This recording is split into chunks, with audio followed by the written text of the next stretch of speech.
तारीख पर तारीख, तारीख पर तारीख और आखिर जातीय गणना को फिर मिल गई 3 अक्टूबर की तारीख। मैं काशिफ मलिक न्यूज़ के डिजिटल प्लेटफॉर्म पर आपका स्वागत करता हूं। अगर आप अभी हमारे प्रोग्राम को अगर आप यूट्यूब पर देख रहे हैं तो हमारे चैनल को सब्सक्राइब करना ना भूलें, और अगर आप फेसबुक पर देख रहे हैं तो हमारे पेज को लाइक करना ना भूलें और कमेंट सेक्शन में अपना फीडबैक जरूर दें। अब आते हैं टॉपिक पर। टॉपिक क्या है? टॉपिक यह है कि जातीय गणना को लेकर जो विवाद था वो थमने का नाम नहीं ले रहा है। बार बार उसके राजनीतिकरण हो रहा है और तय है कि मामला पूरी तरह से राजनीतिक है, चाहे वो केंद्र का मामला हो चाहे बिहार का अपना मामला हो। दोनों ही जगहों पर इसने राजनीतिक मामला ले लिया है। बात करते हैं आज की बहस की। आज की बहस में क्या हुआ कि तुषार मेहता जो सॉलिसिटर जनरल हैं वो संजीव खन्ना की कोर्ट में पेश हुए और भाई चंद्रचूड़ भी उसमें थे। आपको कुछ बता दें जो जिनके यहाँ ये मामला हुआ है, तो मामला ये था कि जातीय गणना जिस पर हाई कोर्ट ने बिहार सरकार के फेवर में फैसला दिया था, वर्डिक्ट दिया था अपना, उसी पर केंद्र सरकार ने सुप्रीम कोर्ट में दावा किया है कि यह गैर संवैधानिक है और जनगणना कराना केंद्र सरकार का ही हक है, उसके ही अधिकार क्षेत्र में आता है। अगर राज्य सरकार ऐसा कर रही है तो गलत है। अब आपको कुछ चीजें बता दें कि पीके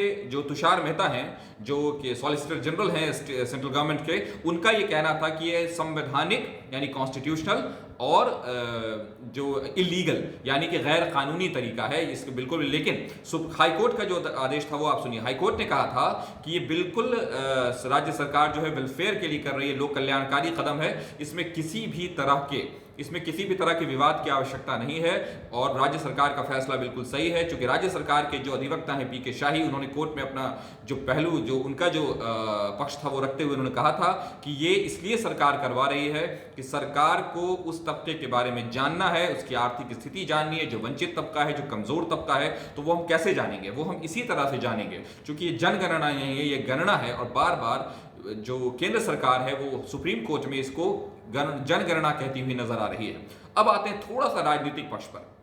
राजनीतिक एंगल क्या है कि बिहार जो बीजेपी है, जिसमें सम्राट चौधरी जिसके प्रदेश अध्यक्ष हैं, वो बार बार आपको याद होगा कि नीतीश कुमार पर ही प्रेशर डाल रहे थे कि आप क्यों नहीं, जब आपके पास जैसा कि कोर्ट में हाई कोर्ट में अधिवक्ता पीके शाही ने कहा था कि कोर्ट सरकार ने अपना पूरा काम कर लिया, 80% से ज्यादा काम हो गया, उसके बाद कोर्ट ने कहा था 90% भी हो गया तो क्या फर्क पड़ता है। लेकिन जब अब मामला ये हो गया कि चूंकि परमिशन मिल गया था तो उसने पूरा काम कर लिया, उसने कहा कि तो बीजेपी का कहना है तो आप इसको रिवील क्यों नहीं करते, और बार बार जातीय गणना पर कहते हैं कि जब महागठबंधन के साथ ना होकर नीतीश कुमार एनडीए के साथ थे तो हमने ही हाउस में जातीय गणना के मामले को लाया था, तो हम उसके खिलाफ कैसे हो सकते हैं। लेकिन केंद्र में हम देखते हैं कि भारतीय जनता पार्टी बिल्कुल अलग रुख अपनाई हुई है और वहां सुप्रीम कोर्ट में उन याचिकाओं पर उसने अपने याचिका दायर की है हाई कोर्ट के, पटना हाई कोर्ट के उस फैसले पर जिसमें पटना हाई कोर्ट ने पूरी तरह से सपोर्ट किया है, पूरी तरह से जो वर्डिक्ट दिया है वो इसके फेवर में है कि राज्य सरकार अपनी पॉलिसीज के लिए, अपनी पॉलिसीज को इंप्लीमेंट करने के लिए, उसको लागू करने के लिए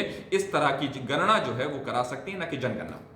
तो आपको बता दें राज्य सरकार सिर्फ लोगों की आर्थिक स्थिति जानने के लिए जाति से संबंधित अधिकारों को जानेगी। उनका कहना है कि इस पर कैसे काम होगा, ये नीतीश कुमार का कहना था। अब मैं आपको कुछ चीजें बता दूं जो इसकी हिस्ट्री रही है। पटना उच्च न्यायालय ने जातीय जनगणना को लेकर राज्य सरकार के पक्ष में फैसला सुनाया था, जिसके खिलाफ बीजेपी ने याचिका दायर की थी। और अब मैं आपको कुछ चीजें इसमें बता देता हूं कि सुप्रीम कोर्ट में जातीय जनगणना को लेकर सुनवाई हुई। इसमें जो याचिकाओं पर केंद्र सरकार का कहना है कि पूरी तरह से गैर संवैधानिक है, क्योंकि इस मामले में सिर्फ और सिर्फ केंद्र सरकार को यह अधिकार है कि जनगणना की जाए। इससे पहले सुनवाई के दौरान कोर्ट ने केंद्र सरकार को इस मामले में सत्ता में अपना जवाब दायर करने की इजाजत दी थी। याचिका में कहा गया कि जातीय जनगणना कराने का अधिकार केवल केंद्र सरकार को है।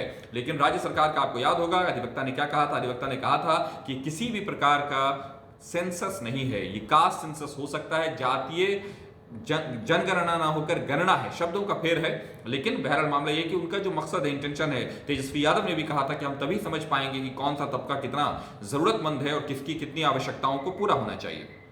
अब मैं आपको इसको थोड़ा सा और आगे ले जाऊं। जज संजीव खन्ना और एसवीएन भट्टी की पीठ इस मामले पर आज उसने सुनवाई की। कोर्ट ने पिछली सुनवाई के दौरान केंद्र सरकार को इस मामले में जवाब दाखिल करने के लिए हफ्ते का समय दिया था।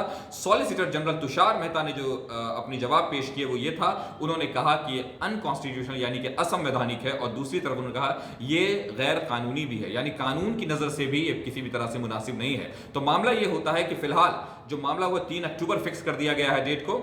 तारीख पे तारीख आने के बाद जातीय गणना पे फिर एक तारीख आ गई है, लेकिन राजनीति अपने पूरे चरम पर है, क्योंकि हम देख रहे हैं कि इंडिया गठबंधन और एनडीए गठबंधन के बीच भी एकदम खींचातानी चल रही है। एक एक सीट के लिए, एक एक इंच के लिए लड़ाई होने वाली है। पूरी तरह से विपक्ष और पक्ष दोनों ही मजबूती से, और इसमें जातीय गणना एक बहुत बड़ा बहुत बड़ा राजनीतिक प्रश्न या कहिए राजनीतिक एजेंडा बनकर खड़ा हो गया है। तो फिलहाल मामला यही है कि केंद्र सरकार की याचिका को सुप्रीम कोर्ट ने 3 अक्टूबर तक के लिए उसकी सुनवाई पर को स्थगित कर दिया और 3 अक्टूबर को सुनवाई होगी। आज जो सुनवाई होने वाली थी, और मामला यह है कि तुषार मेहता जो सॉलिसिटर जनरल हैं केंद्र सरकार के, उनका ये कहना है कि ये असंवैधानिक है और गैर कानूनी है। वहीं पर पीके शाही जो अधिवक्ता हैं राज्य सरकार के, उनका ये कहना रहा है कि, या कहिए राज्य सरकार का ये कहना रहा है कि किसी भी तरह से किसी केंद्र सरकार की किसी अथॉरिटी पर कोई हमला नहीं है। हम अपने लिए अपने स्टेट में ये करवा रहे हैं। हमारा मकसद है उस तबके को जानना, उस क्लास को जानना जिसकी हालत आर्थिक स्थिति से पतली है, कमजोर है, और जब तक हम जाति गणना के आधार पर वो नहीं करेंगे तब तक हम उस बैकग्राउंड को नहीं समझ पाएंगे। इसीलिए हम ये करवा रहे हैं कि हम उनको सही स्थिति में लाया जाए। ये किसी राजनीतिक कारणों से नहीं हो रहा है, लेकिन हम देख रहे हैं कि अक्सर जो चीजें राजनीतिक कारणों से नहीं होती हैं उनमें भरी हुई राजनीति होती है।